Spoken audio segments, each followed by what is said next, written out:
परमशिवोऽहम् ॐ नित्यानन्द परमशिवोऽहम् ॐ नित्यानन्द परमशिवोऽहम् ॐ नित्यानन्द परमशिवोऽहम् ॐ नित्यानन्द परमशिवोऽहम् ॐ नित्यानन्द परमशिवोऽहम् ॐ नित्यानन्द परमशिवोऽहम् नित्यानन्द परमशिवोऽहम् ॐ नित्यानन्द परमशिवोऽहम् ॐ नित्यानन्द परमशिवोऽहम् ॐ नित्यानन्द परमशिवोऽहम् ॐ नित्यानन्द परमशिवोऽहम् ॐ नित्यानन्द परमशिवोऽहम् ॐ नित्यानन्द परमशिवोऽहम् नित्यानन्द परमशिवोऽहम् ॐ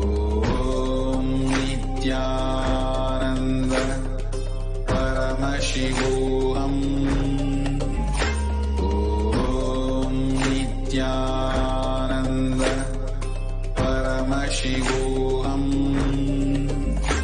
ॐ नित्यानन्द परमशिवोऽहम् ॐ नित्यानन्द परमशिवोऽहम् ॐ नित्यानन्द परमशिवोऽहम् ॐ नित्यानन्द परमशिवोऽहम् ॐ नित्यानन्द परमशिवोऽहम् ॐ नित्यानन्द परमशिवोऽहम् ॐ नित्यानन्द परमशिवोऽहम्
Nityanandam.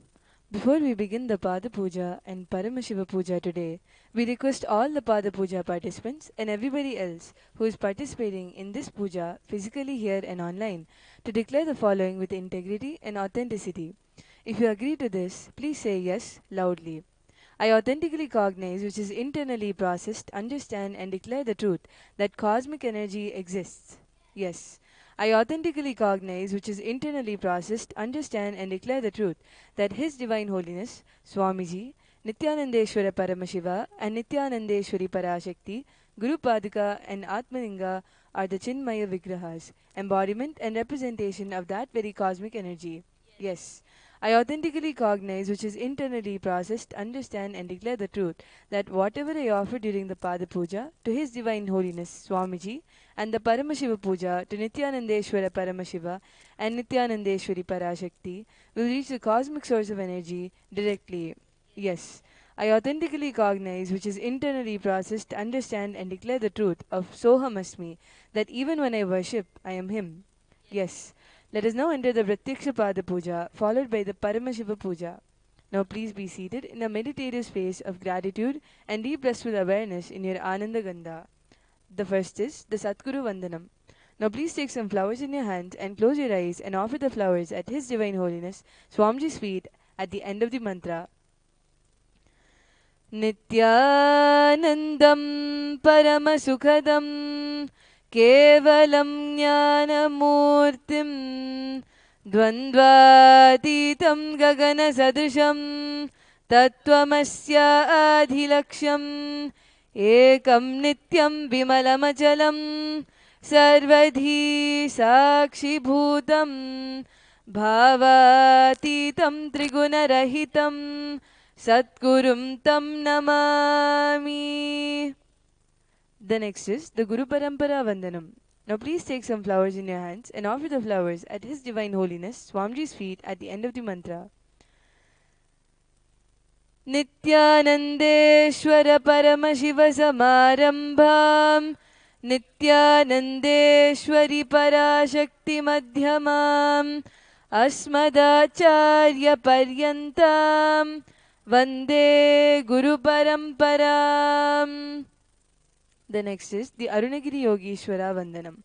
Now please take some flowers in your hands and close your eyes and offer the flowers at His Divine Holiness Swamiji's feet at the end of the mantra. Lalate Tripundri Nitilakrita Kasturi Tilakaha Spuranmala Dhara Spurita Kati Kaupina Vasanaha.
Touch the top of the head, right shoulder, left shoulder, the heart center. The next is the Shuklam Bharadaram. Now please take the Akshada, the turmeric mixed rice, in your right hand. Clench your hands and tap the sides of your forehead 5 times. Shuklam Bharadaram Vishnum Shashivarnam Chaturbhujam Prasannavadanam Dhyayet Sarva Vignobashantaye. The next is the Pranayama. Continue to keep the Akshita in your right hand. Now open only the little finger, ring finger, and the thumb. During the pranayama, use the thumb to close the right nostril and the ring and little fingers to close the left nostril. Closing the right nostril, inhale slowly to the left nostril.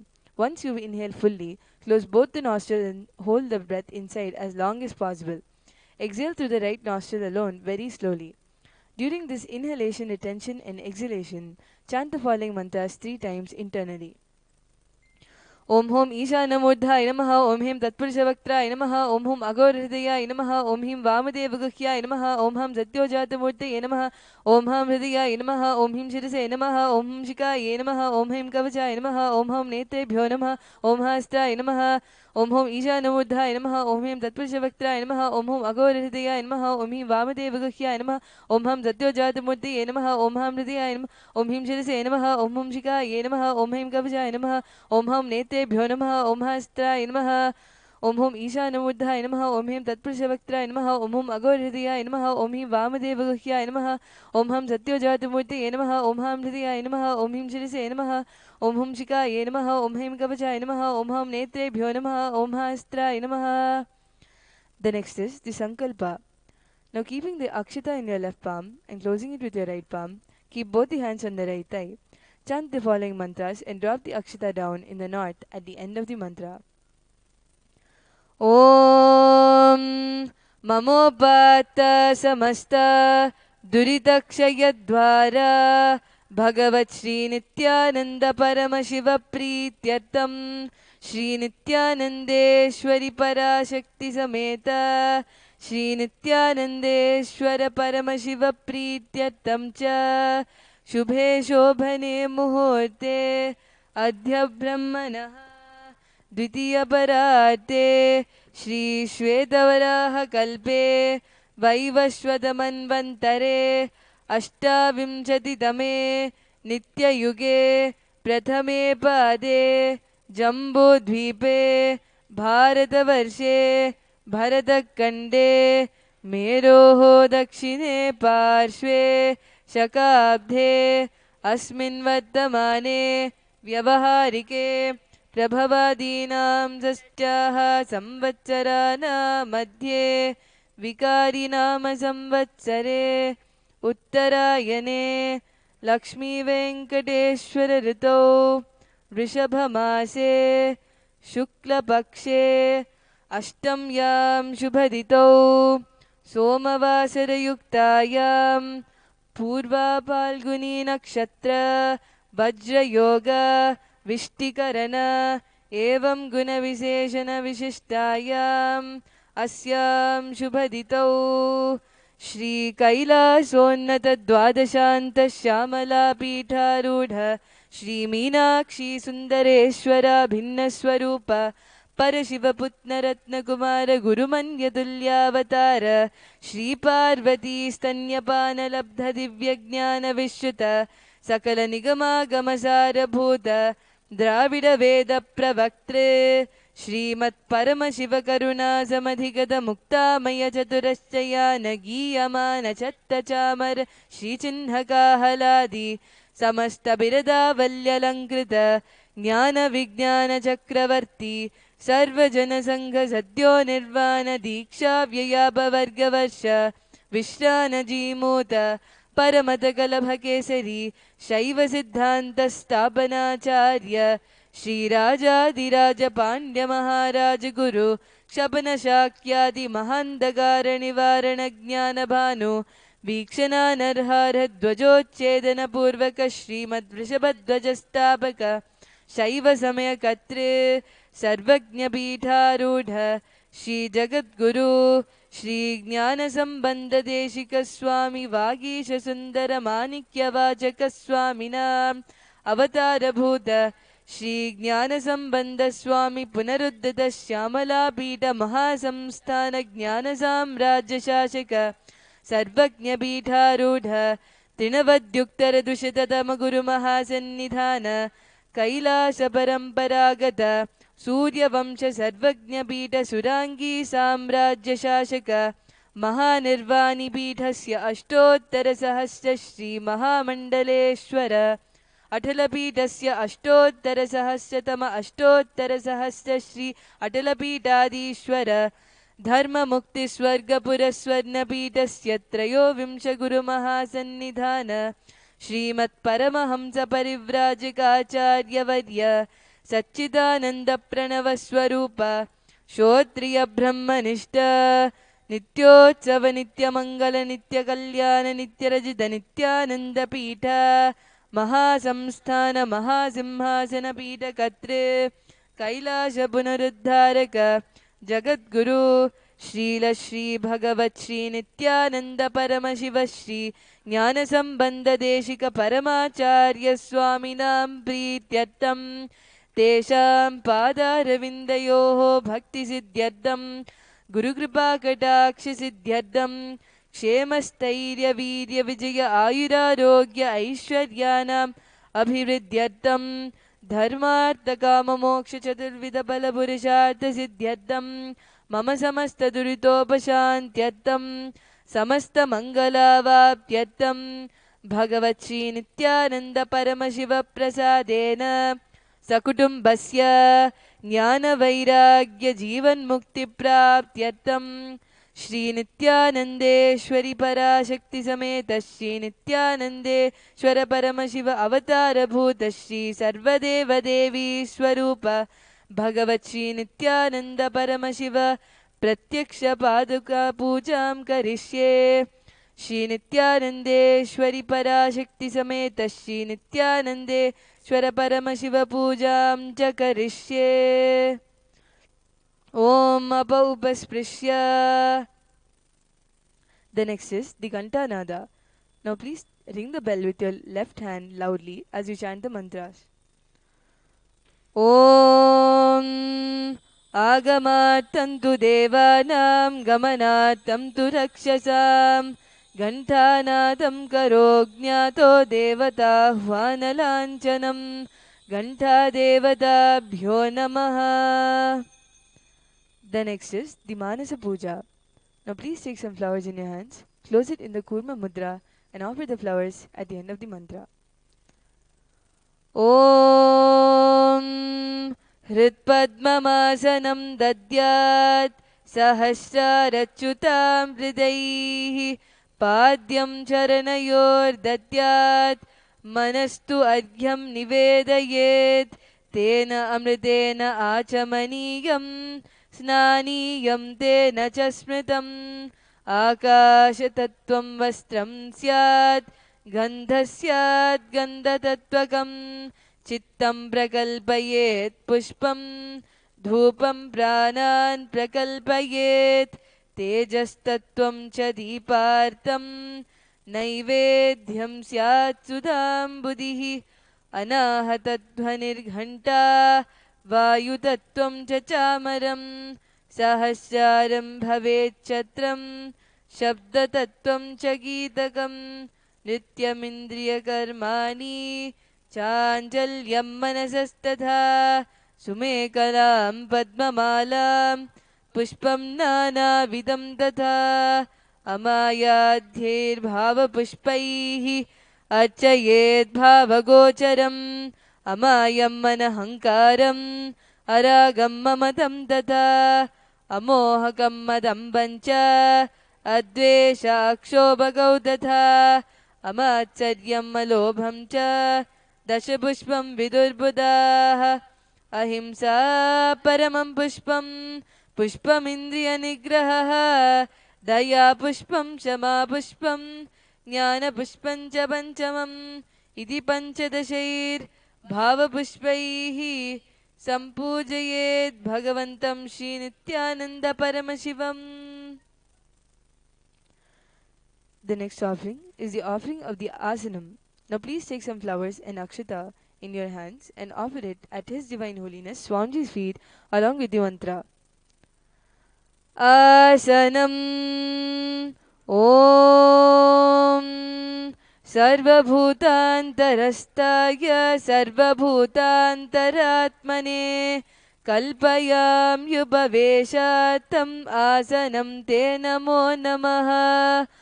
ॐ ह्रीं इदं सुवर्णासनं सर्वदेवदेवी स्वरूपाय भगवते श्रीनित्यानन्द परमशिवाय नमः. The next is the Swagatam. Now please take some flowers in your hands and offer the flowers at His Divine Holiness Swamiji's feet along with the mantra.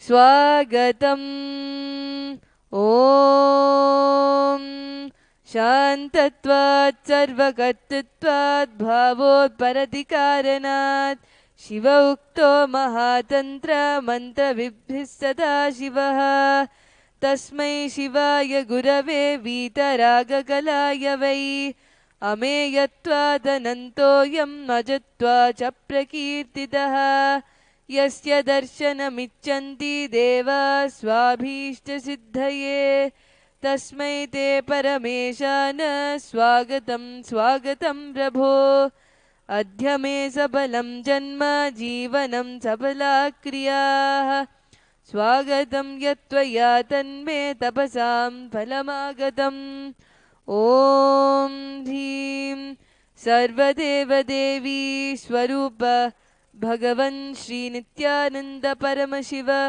स्वागतं सुस्वागतं ते. The next is the offering of the Padyam. Now please take an uddani of water in your hands and offer it at His Divine Holiness Swamiji's feet along with the mantra.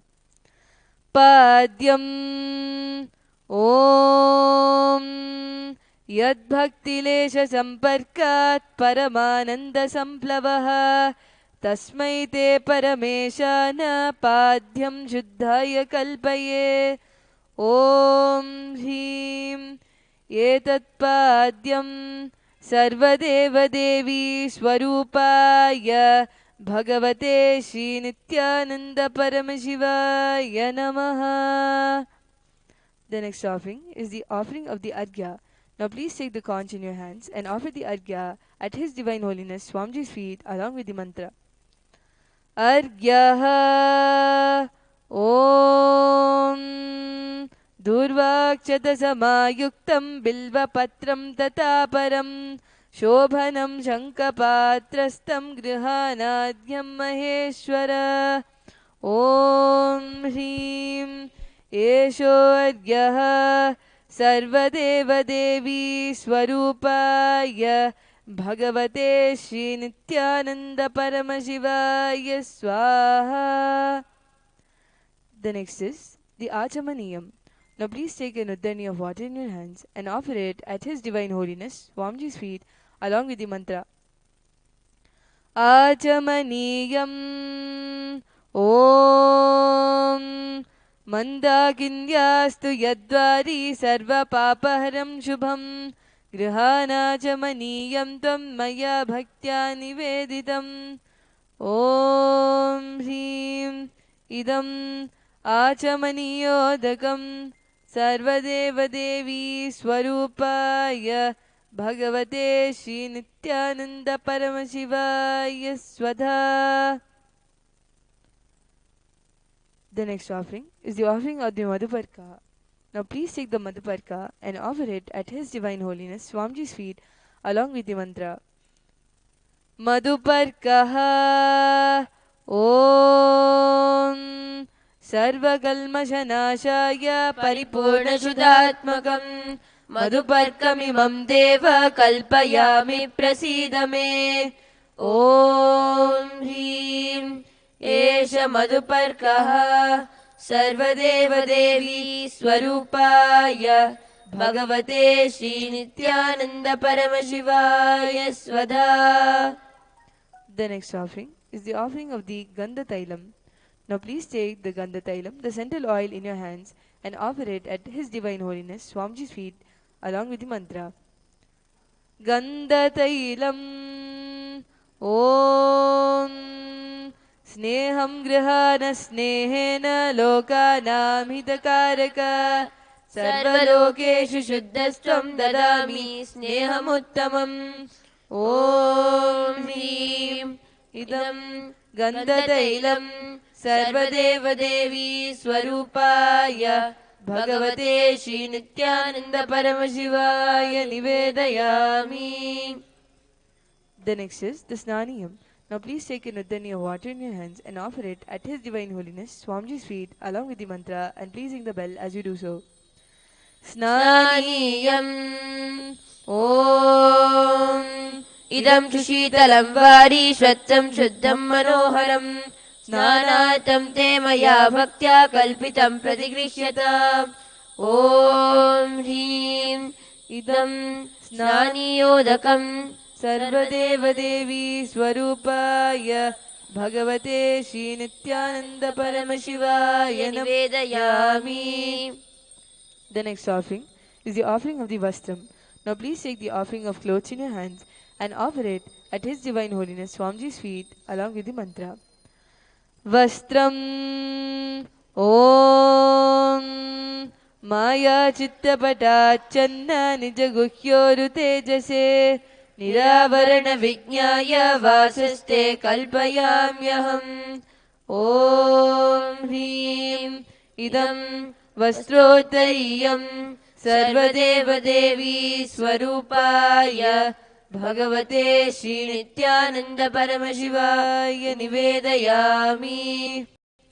The next offering is the मनोहरम् आनन्दसौरभं पुष्पगृह्यतामिदमुत्तमम् ॐ ह्रीं एतानि सचन्दनपुष्पाणि सर्वदेवदेवी स्वरूपाय भगवते श्रीनित्यानन्दपरमशिवाय वौषटे.